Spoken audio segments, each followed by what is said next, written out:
Thank you guys for going through that exercise. And it's good to see everybody. And we'll just kind of dive right into this. I had sent with the agenda some proposed questions for discussion. I didn't receive any feedback on any other specific questions. However, please feel free to submit those through the chat if you have any questions you want to bring up and to discuss. So I'm just going to start right off with the first kind of bullet point of discussion questions, which is what is your ACO's umbrella organization focusing on as their top priorities right now? And I know that this may be a little cumbersome as far as trying to respond, but please feel free to just, whoever wants to kind of start off the discussion. Would love to hear from any one of the ACO's organizations just to hear what's going on there. So what I'm going to do, just to help keep it clear, I'm going to mute everyone. If you have something to say, unmute yourself. That way we're not getting a whole lot of background noise. So this is, hold on, let me. Nope, we can hear you. You're good. Okay. Let me put my video back on. So this is Bob Eberly with Novant Health. I suspect we're doing what everybody else is doing. Number one, obviously, is focusing on the whole COVID and experience and everything that we're doing and keeping our patients safe and our team members safe. We've tested over 50,000 people across our footprints. Our positive rate's around 10%. And obviously that shifts depending upon, what criteria you use for testing, but we've stuck with CDC and North Carolina guidelines. And at the same time, we're also focusing on getting our clinic operations and facilities back to the new normal as rapidly as possible and as safe as possible. At the same time, obviously not letting the ball drop on all the value-based work. So keeping up with our quality metrics and keeping up with patient experience and, continue to work on total cost of care reduction, et cetera. Yeah, and this is Marty from Novant Health. Can you guys hear me okay? Yes. I'll jump in and piggyback on what Bob said. So, initially in March when things really started kind of heating up, we probably did what everybody else did, and we deferred care that could be deferred, routine care, in an effort to preserve PPE and minimize any exposure for patients. So now as we're opening the clinics back up, I think it's really, focusing on, how do we bring in those patients that are high risk? So really making sure that we're focusing, not just randomly opening the doors to the clinics, but being very methodical in ensuring that, we've got a mechanism to reach out to the high-risk patients and to make them a priority to get them into the clinic, those that have deferred care that could possibly be at risk. This is Jesse James from Chess. As I think about the question, it occurred to me that at Chess we've had to balance our clinical partners like Wake, their clinical operations, with our value business focused operations. So I think Dr. Stambaugh can balance my answer with the work that they've been doing at Wake. But really on the value business side, we rapidly deployed our entire staff to be remote, had to track their productivity, and we're surprised to see productivity increases. After going remote, we had to change the way we stratified patients around AWVs, which previously would be the strong focus for this time of year, and really had to shift our messaging at the patient level to what you need to know about COVID, should you be aware of, and then change our outreach to select patients that we saw as high value or high risk for complications. And really our outreach for the rest of the year is shifting around this. Which quality measures are important inside of contracts is largely frozen, but which quality measures you can make a difference on and what type of difference you can make, that has changed because utilization has changed so much. There are probably more things in flux than we can entirely keep up with. And the game at this point is a bit of reprioritizing what we've got in queue and then shifting our resources from a value business standpoint. But there's plenty there. I could talk all day about it, but I won't.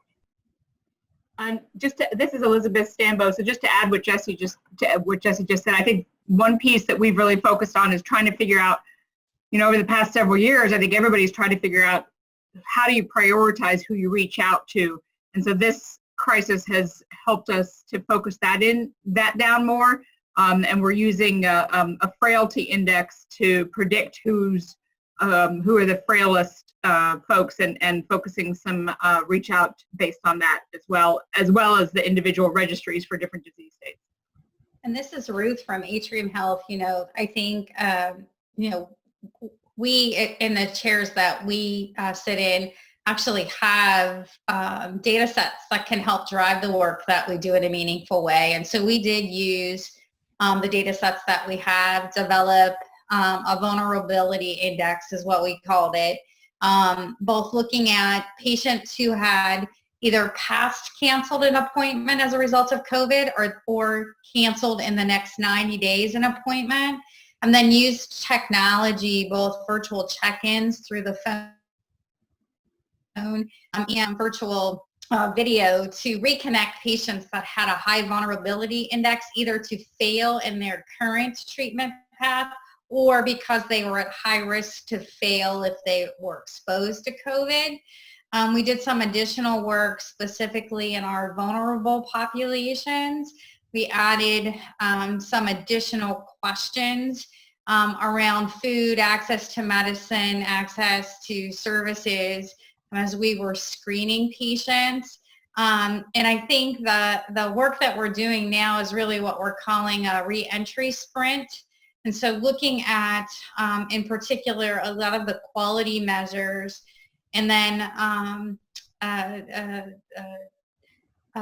stratifying our capability, and then working with our partners to figure out how we can hit some of those targets. So as an example, in breast cancer screening, which is a measure probably in every one of our agreements, everybody on the phone, really working with our screening partners across our footprint to see if we can mobilize their mobile units, move office hours and site hours around, and then using our proactive reach out with our patients to let them know of those opportunities. So almost like SWAT teams around, we have it around attribution, HCC coding and documentation, and then around the quality metrics. We're doing 3 sets of 90-day sprints to try to catch back up. Hi, this is Mark Quinn from UNC, and very similarly to what I'm sure everyone and every organization on the phone has managed. Initially was 3 distinct management strategies. One was to test appropriately and as much as we possibly could, and stood up respiratory diagnostic centers across the state, both to initially manage testing, but then subsequently to help manage respiratory illness a little bit differently. And that led to the second key strategy, was identifying patients at high risk for COVID and managing them outside of our typical centers, whether that's our hospitals or our ambulatory clinics. And then third was communication, and to communicate not just to our providers, patients, and staff, but also to the public as best as we could, current state, to really prevent misinformation as much as possible. And that, what was, I think, really interesting is pretty early on, we realized that this was both a public health response, but also a population health response. And we really tried to structure all interventions around those two initiatives.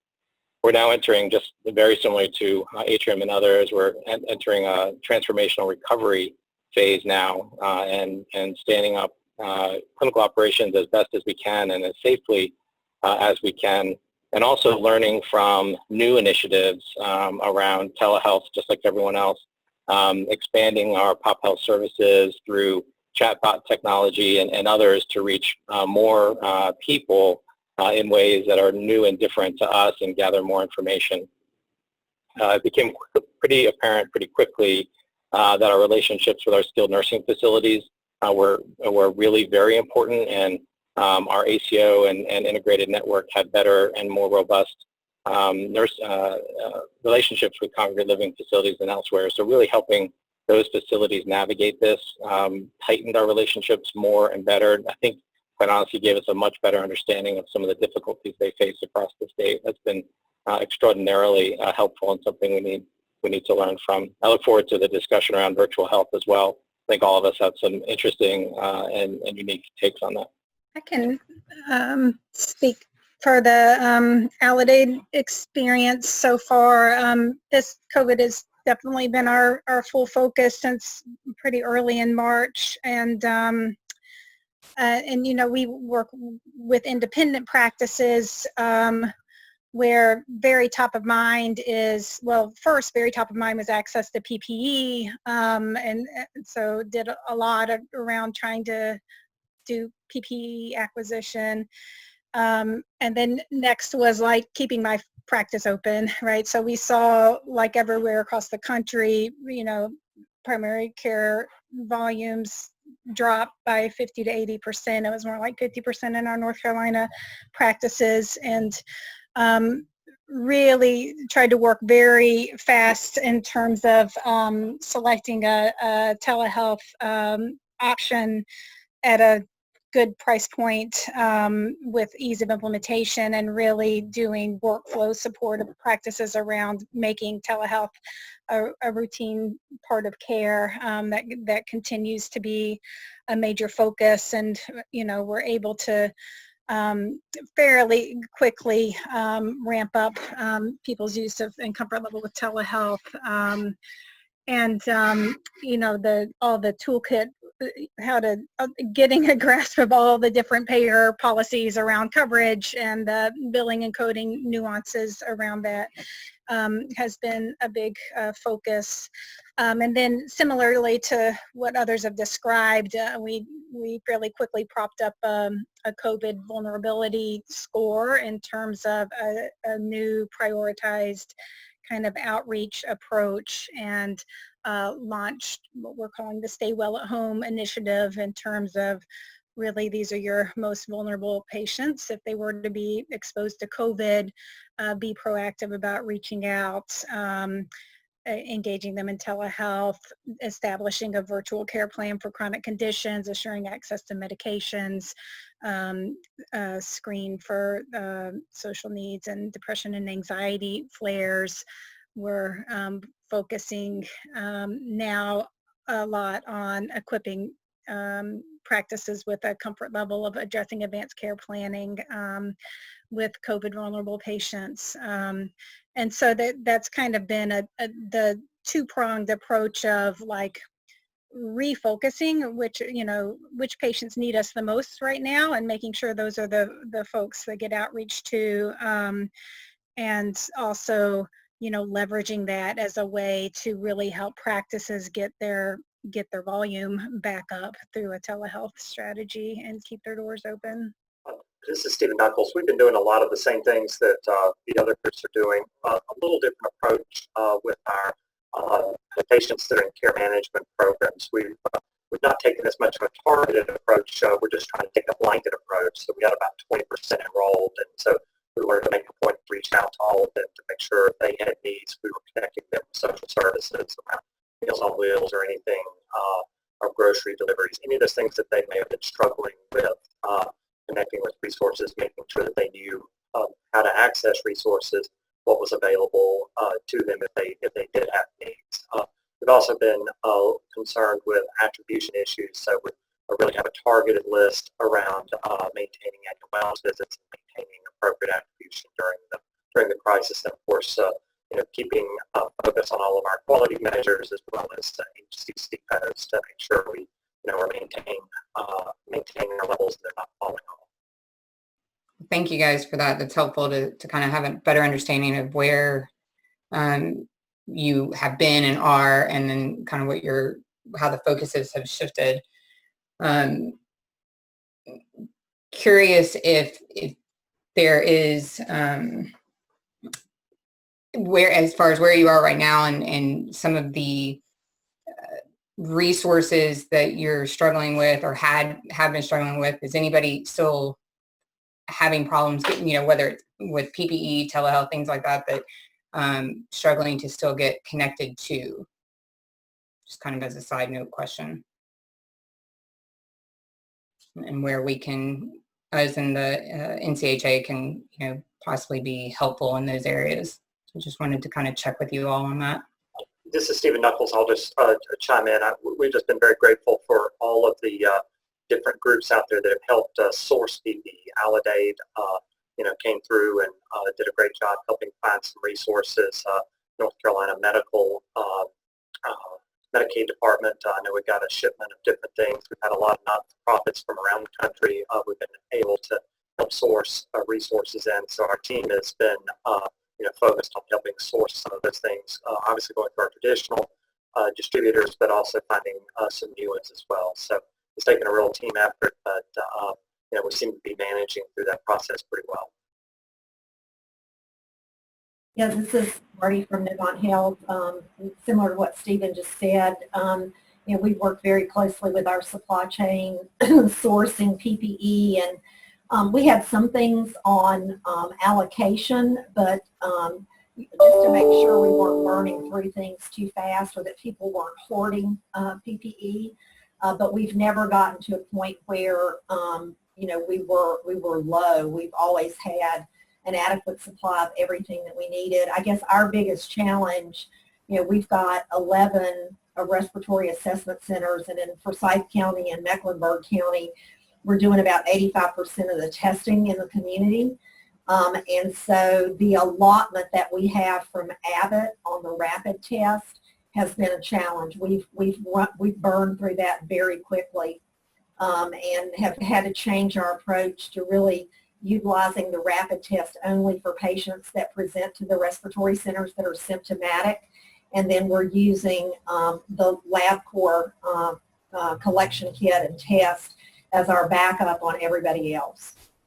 This is Mark from UNC again, and to second that, I recently and over the next several months, I do think that testing supplies are going to be a real challenge.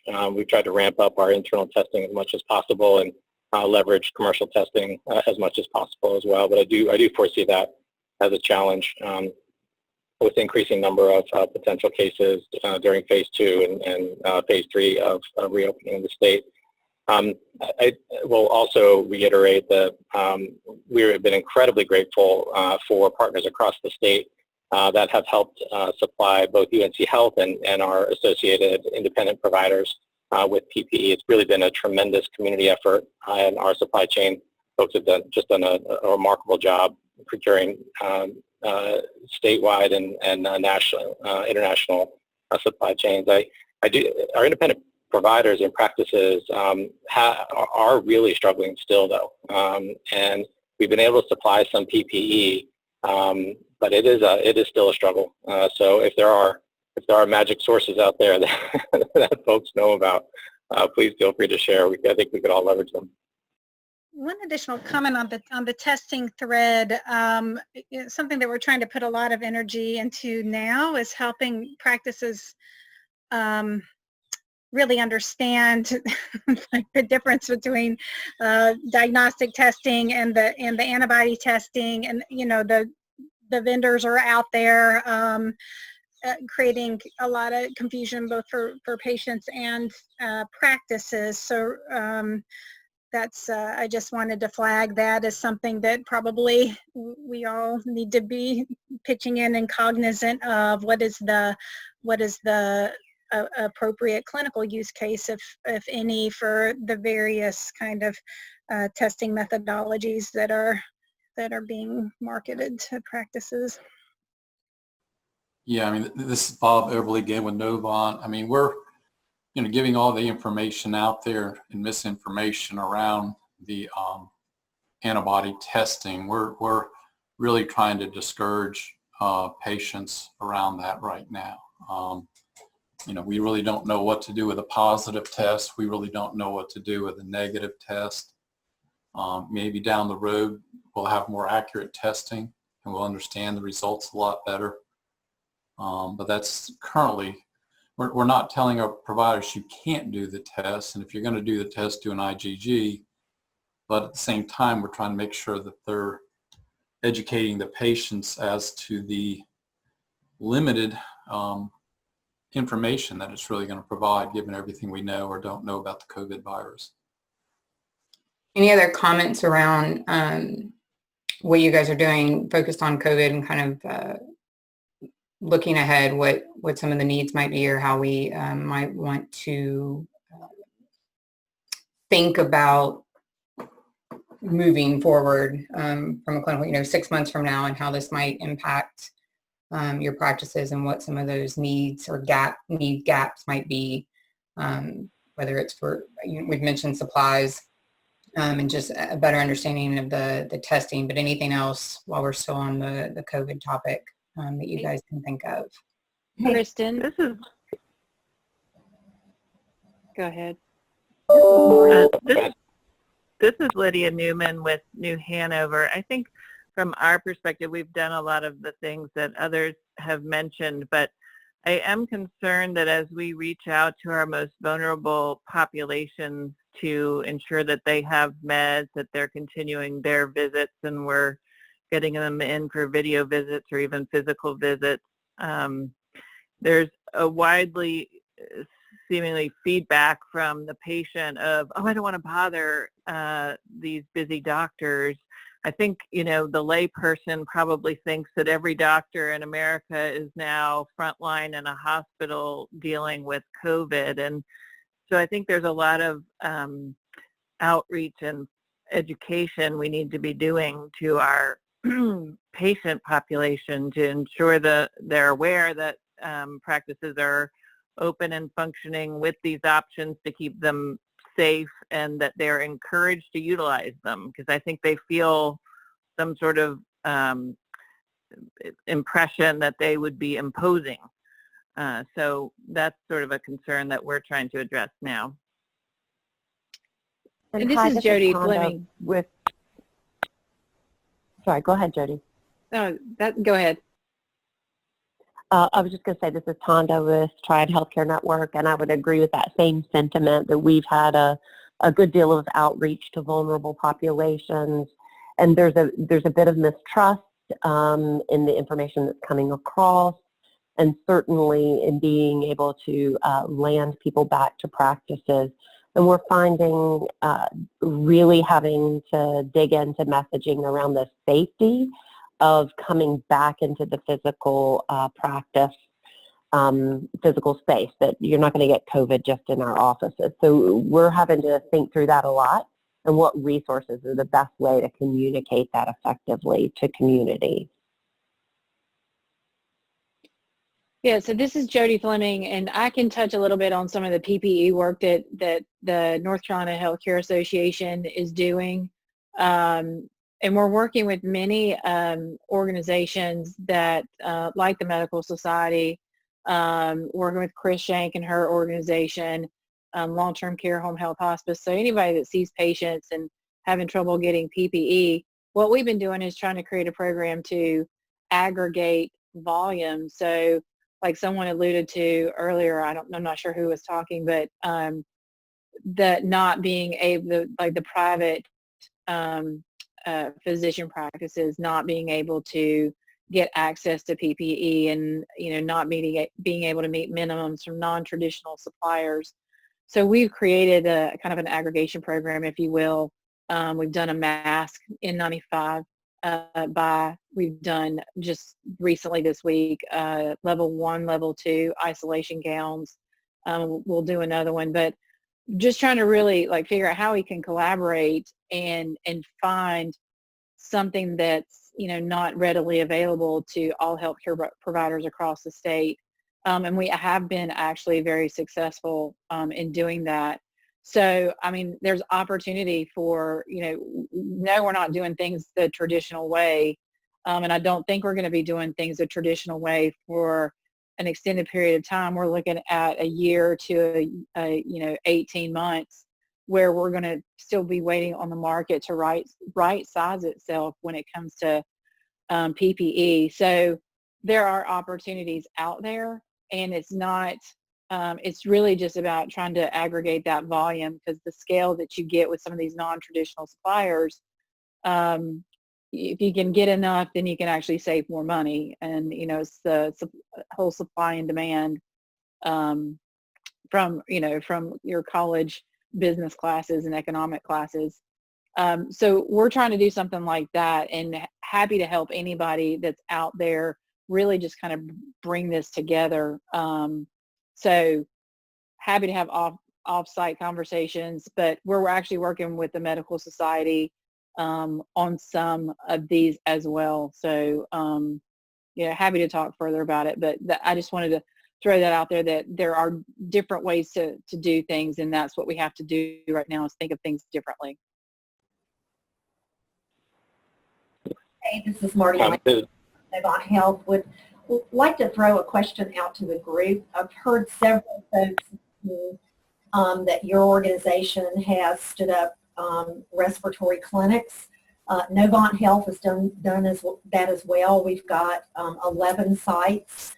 And we've been very, very busy. I mean, we're seeing, you know, upwards of 1,400 patients a day across these locations. So as you know, one of the challenges that we're facing, and just, you know, don't know that there's a right answer, but would love to know kind of what others are thinking, as we're opening the clinics back up and starting to bring these patients back into the clinic, you know, trying to figure out, you know, how to unravel some of the respiratory clinics, what that needs to look like, what the timing on that needs to be, and honestly, how to resource it going forward as, you know, folks are going back to their day jobs. So I just you know, wondering if anybody else is struggling with that, and, you know, anybody got the magic answer. Marty, this is Mark from UNC, and I'm glad you brought that up, because we are struggling with exactly the same question, and I think we have a pretty similar experience between our organizations over the past couple of months, and what we're really trying to intentionally plan is to start to ramp down the temporary sites and ramp up similar type of functionality, but within some of our previous bricks and mortar facilities, so that there's more access to respiratory treatment, you know, med therapy and other necessary treatment strategies within our current footprint. And that's one strategy. The second is to convert some of our temporary sites with both the human resources and supplies into mobile units. And one of the things I'm increasingly concerned about over the next 3, 6, 9 months is outbreaks in dense employment centers. And you know, Abby DeVries was tremendous in leading the effort in Chatham County around one of the meat processing plants.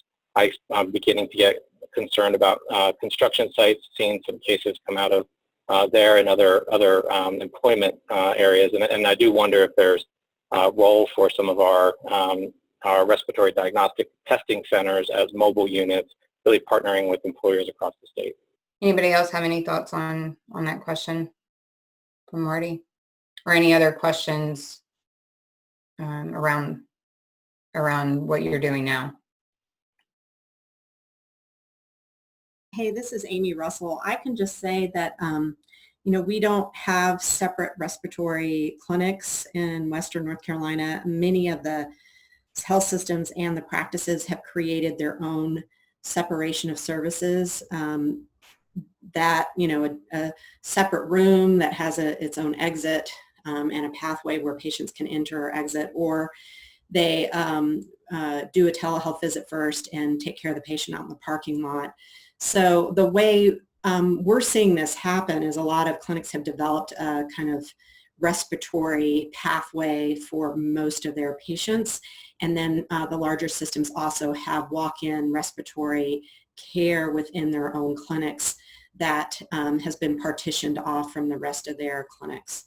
So I'm assuming the way that will work is as the volumes go up and down, the staff will just move over into the routine care side of things and reintegrate. And we put more staff back into the respiratory side of the clinic workflow. Excellent. Well, thank you guys for all of that. We'll move on to, if I can get my screen to work properly, move on to a different question or discussion topic. I'm very curious to hear kind of how you guys have implemented telehealth into your workflow, how that's working. More and curious too, as far as like how much audio versus, or audio only versus the audio visual. This has been a big focus, just generally telehealth for me. So I'm very curious how you guys are doing with all of that. And if Kelly Singer is on, I'm going to kind of call on her initially just because she had sent me some information that was really helpful in a graph. And so Kelly, are you on? And I pulled up the graph that she sent. Thank you. Thank you. And am I unmuted? You can hear me? Yes. Okay. All right. Well, I just thought this would be interesting to look at, and you can see that the orange part of the bar is face-to-face, telehealth gray, and then our audio calls yellow. A few people were billing for portal care as well. So we just had our office meeting today talking about how do we want to move forward, because we opened our offices and changed how we do things, no waiting rooms, etc. And everyone masked. And the feeling is that a lot of our patients really want to come in but are afraid, and so we're just changing our script a little bit and offering appointments and keeping telehealth, fully in gear, but letting them know that they can come in face to face. I don't know if other people had a similar ratio. Be interesting to hear. This is Drew, Tau Valley Medical Group. We have a pretty similar ratio. Over the last 6 to 7 weeks, we probably range from a low of 17% to a high of low 30% televisits. We do almost no just phone visits. Our cardiology group did a few of them when they were having a little trouble with audiovisual stuff. We've used our EMR, and then if there's a difficulty, our backup is doxy.me. So part of the group uses one preferentially and uses the other backup, and part of the group uses the other preferentially and the other's backup. So that's kind of been our situation. We had a lot more demand early on for televisits. Once people have done a televisit, they kind of want to be seen in person after that, though. So it's hard to get them to do 2 or 3 televisits in a row. There's sort of a fatigue for the televisit, I guess. People like the physical exam. It's been our situation. This is Mark at UNC. This marries our experience as well. I think this last week we hit 35% of our total ambulatory visits were virtual, and a decreasing proportion of those are audio now. Initially, there quite a few were audio, given that the video just broke, and many were transitioned over. But I think as we worked out a lot of those kinks, it's been a little bit more successful. Our goal is to actually continue to increase that. I appreciate the perspective and experience about the patient experience. We have some consumer data, which is really interesting, and it looks like the demographic divide between younger patients and older patients in accepting virtual health now has disappeared. It's really pretty remarkable. So we're really trying to figure out how to provide this service across all demographics. I'm increasingly concerned that if we rely too heavily on virtual health, that we may worsen disparity outcomes as well, and that's something that we're really trying to spend some time focusing on. It's a little more labor intensive for the older folks. Our MA has to call about 15 minutes before. For a younger person, it takes a minute to get them set up and on. For an older person, it may take the full 15 minutes to get them. You know, I'll walk by the room and my MA, and she'll be saying, no, push the button. No, push the button, you know, kind of a thing.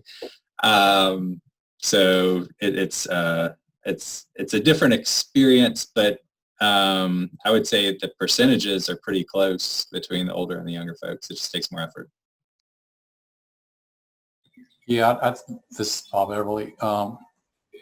I mean, I think our experience was based on the clinic. So I'm in an internal medicine clinic, and we had an extremely difficult time getting a lot of the older patients hooked up for the virtual visits, and sometimes had to just after 45 minutes of back and forth and time consuming and frustration just converted them to a telephone visit. You know, of course, the patients were asking, why can't I just do FaceTime like I do with my grandkids? But due to some legal concerns, we decided not to go down that route. So I think in internal medicine clinics, I think we were probably, when we really kind of closed the clinics down initially, I think we were probably seeing about 30% face-to-face, 30% virtual visits, and about 40% telephone calls. And as other folks mentioned earlier, we did run lists and reached out to a lot of our older, more fragile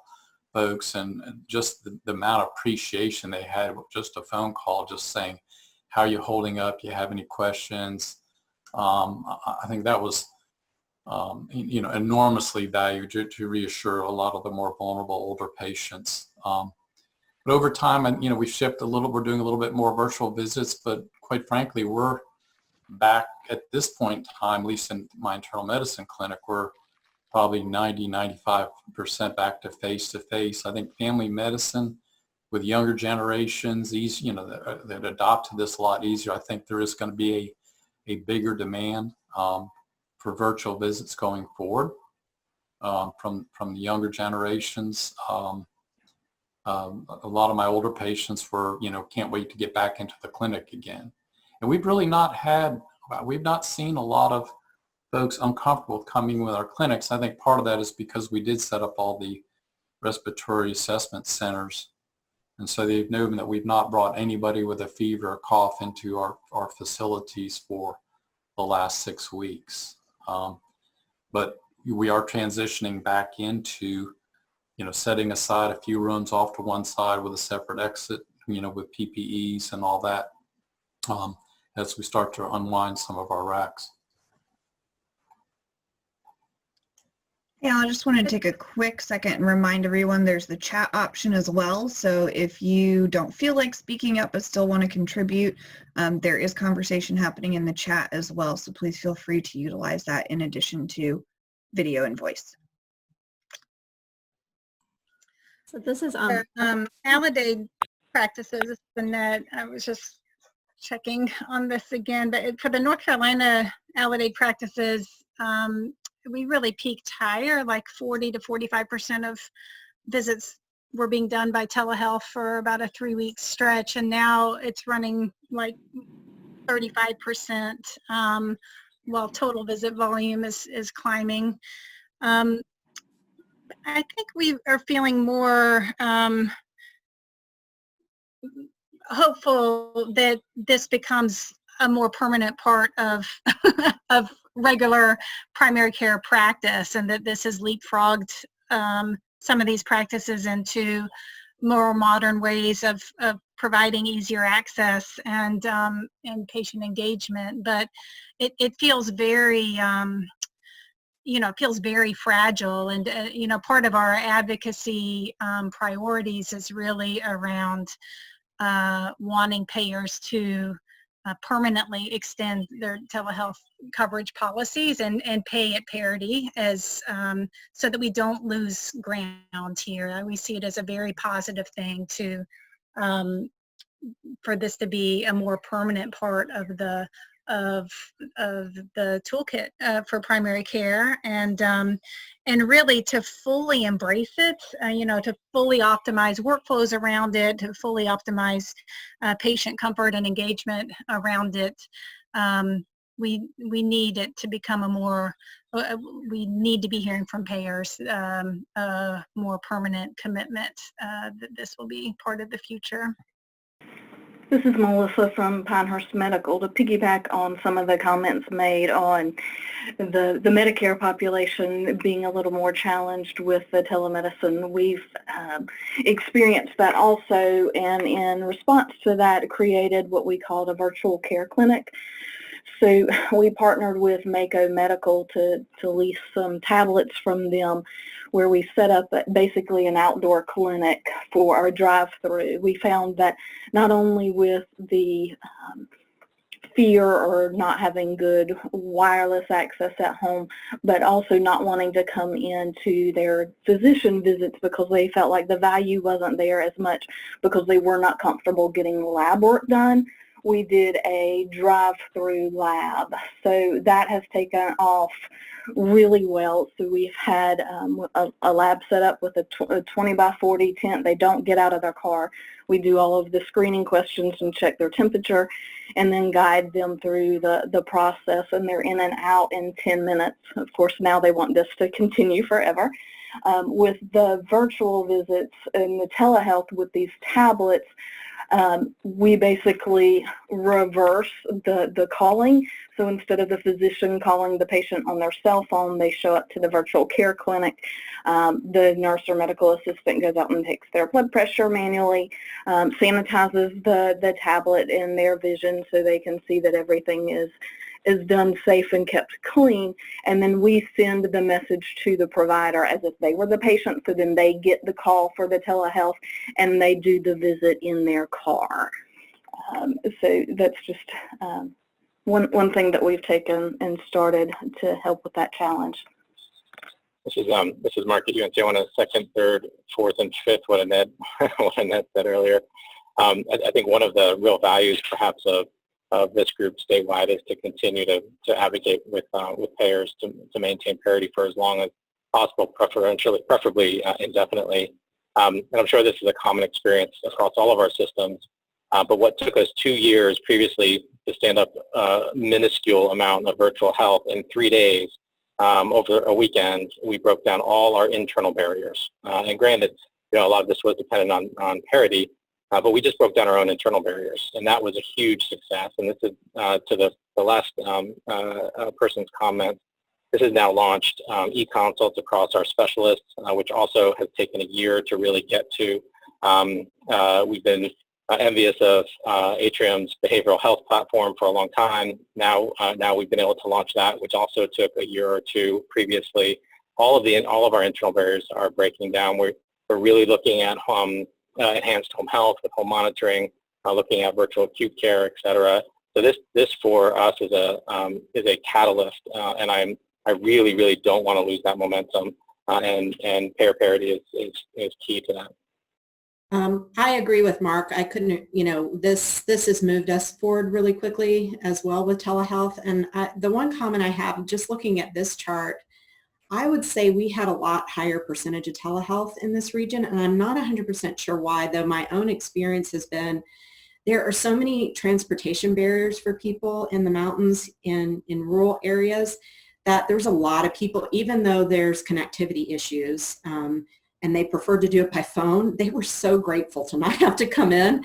And that benefit, extends beyond, obviously, COVID-19. I mean, we always have difficulty getting people into appointments because they don't have their own transportation, and then it's very hard to arrange, and then sometimes their backup plan doesn't work out. So that may be a factor for Western North Carolina in terms of why we had clinics reporting as much as 60 to 70% telehealth in April.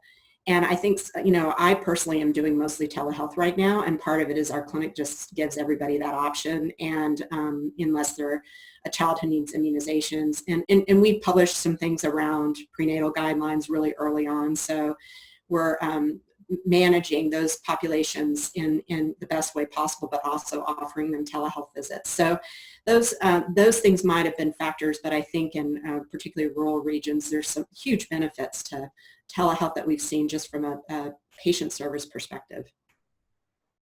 I wanted to kind of call out on Martha based on the information you put in the chat. Can you kind of expand on that a little bit with how you guys were moving through telehealth through your CCM care coordination? Yes, so we had our care coordinators as part of their monthly call or touch point with the patients would discuss telehealth as being an option, and we had a lot of confidence in that they had the relationship with the patient, and so it was a very easy transition, and so they used that time to talk through the technology piece and would ask to speak to a caregiver or someone they could call back and have that as a touch point and have the caregiver present for the appointment. And so we had a lot of success for about 6 weeks in converting patients from scheduled appointments to telehealth, and then also getting new telehealth appointments in a time when we were very, very low in our appointments. So that works really well. The piece that I'm really, the TCM, the transitional care piece, is what I'm probably the most excited about, is that we had some patients who were extraordinarily fearful of coming into the office. They'd been isolated in the hospital with no caregivers. That was a very difficult hospitalization for them. Were very, very scared of coming into the office. And so we did some TCM touch points and then saw the patients back as clinically indicated, 7 days later or 14 days later. And the feedback that I initially got from physicians were, I'm scared to death, making a lot of decisions that I don't feel comfortable with these high-risk patients through the telephone or through telehealth. But then once they started to see the patients back, they're like, wow, it actually worked out a lot better than I anticipated, and I didn't miss anything clinically. So I think this is something that we'll be able to potentially do telehealth visits as transitional care visits a lot sooner than how we're getting the patients into the office now. So I think it will really benefit our population going forward. And that was the same piece we always tried to communicate, that we really need a caregiver for the technology piece and then also for the messaging. So I think using a caregiver in the home or someone who helps with the technology was also important to our success. This is Dr. Singer and from Advent Health, and our chronic care team on average saw or would call about 350 patients, and during this pandemic they're up to over 500 per month, just because there's such a need to touch base with these patients. We also use this as an opportunity to finally reach our goals with CCM. We deployed a lot of our nurses since the volume in the outpatient arena was so low for several weeks in there. We deployed them as engagement kind of officers, I'd say. They reached out to their patients, had that trust and relationship with them, and were able to get them to sign up and agree to chronic care management. So that worked really well for us too.